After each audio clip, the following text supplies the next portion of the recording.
Welcome back. If you've ever wondered how to keep your favorite places on Snapchat a little more private, you're not alone.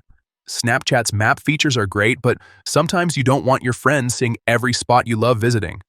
The good news? There's a simple way to turn that off, and I'll walk you through it step by step. First, open up Snapchat on your phone. Once you're on the main screen, look at the top left corner and tap on your Bitmoji or profile icon. This takes you to your personal profile page where all your account settings live. Next, in the top right corner of your profile screen, tap on the settings icon. It looks like a small gear. This is where you can control everything from privacy to notifications.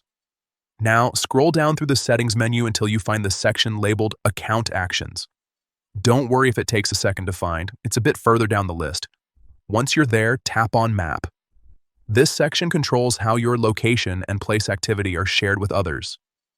Here's the important part.